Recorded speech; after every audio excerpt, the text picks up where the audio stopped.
According to projections made by the United Nations, the world population increases by approximately 80 million people per year. This rapid growth is equal to the population of Germany or Egypt.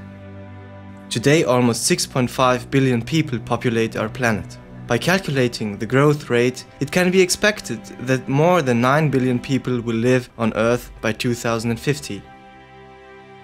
Likewise, more than 1.8 billion people will live in Africa, double the number present today.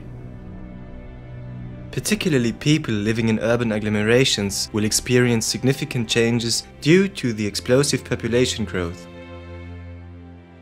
Currently, approximately half the world's population lives in cities, and by the year 2030, the number will have risen to more than 60%. Many megacities cannot cope with immigration, leading to a lack of employment possibilities, crowded living space, as well as poor health care and food supply. Are future megacities in a position to feed their inhabitants sufficiently? An increasing number of city dwellers require more food. On the other hand, an increase in consumer needs could lead to negative environmental impacts. Despite technological and industrial progress throughout the world, the situation in non-industrialized nations has not changed significantly. In Africa, even the importation of food from overseas did only barely rise the per capita food supply. In a megacity like Conakry, the capital of the Republic of Guinea, people carry out so-called urban and peri-urban agricultural activities in order to ensure food supply. The spectrum of production systems ranges from simple home gardens to large-scale commercial farms. The majority of the agricultural products are destined for processing and consumption in urban centers. The supply of urban dwellers is anything but easy. Let's take a look at the production of foodstuffs from the beginning. All plants need a sufficient amount of nutrients for plant growth. Nutrient uptake occurs mainly through the roots. Fertilizers supply the soils with essential plant nutrients, so as nitrogen, phosphorus and potassium, which support soil fertility. Yields decrease in the absence of nutrients, and plants may suffer from deficiency syndromes or, in extreme cases, do not prosper. Commonly used fertilizers can be divided into mineral fertilizers produced chemically and organic fertilizers. Mineral fertilizers contain defined amounts of nutrients in terms of readily available mineral salts. However, the industrial production of mineral fertilizers requires large amounts of energy and raw materials. On the other hand, organic fertilizers contain lower and often variable nutrient concentrations. Moreover, nutrients are available for plants in the long term.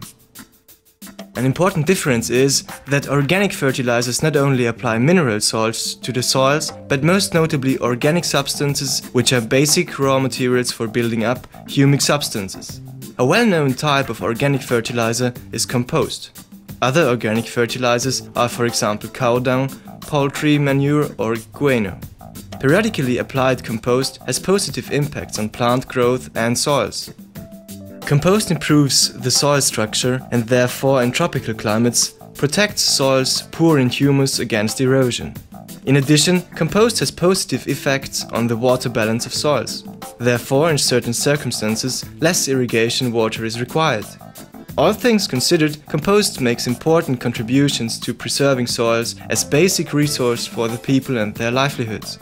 Mineral fertilizers, however, have to be imported to most of the southern countries and therefore are scarcely affordable for the local population.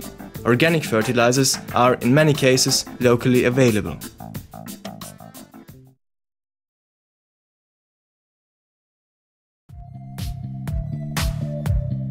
When producing compost, a principle of nature is used: the rotting process.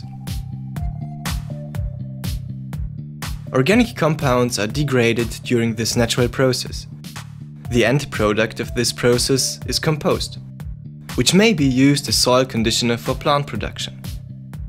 Organic compounds can undergo degradation by numerous microbes, including bacteria, actinomycetes, fungi, as well as soil organisms such as worms and woodlice. In the same way as humans, these organisms need water, oxygen and food. By doing their work, namely degradation of organic compounds, heat is produced. The application of this natural principle is called composting, the targeted degradation of organic compounds from organic waste deriving from markets, households, agriculture and industrial processes. Fruits and vegetables produced in peri-urban agriculture are sold on markets or processed in the food industry. Both during consumption and processing, organic residues remain. Nutrients contained in fruits and vegetables were removed from the soils during plant growth. At a later stage, these nutrients accumulate again in the form of liquid or solid organic wastes. In many places throughout the world, it is nearly impossible to guarantee an environmentally sound waste disposal due to the lack of funds and infrastructures, respectively. Many urban dwellers in these countries are forced to manage daily life without regular waste services, living surrounded by wastes. Wastes are often burnt at the roadside or in backyards. Polluted waters, the lack of clean drinking water, offensive odors, cockroaches, rats and other discomfort are part of everyday life. In less developed countries, a large part of the waste ends up in open waste dumps.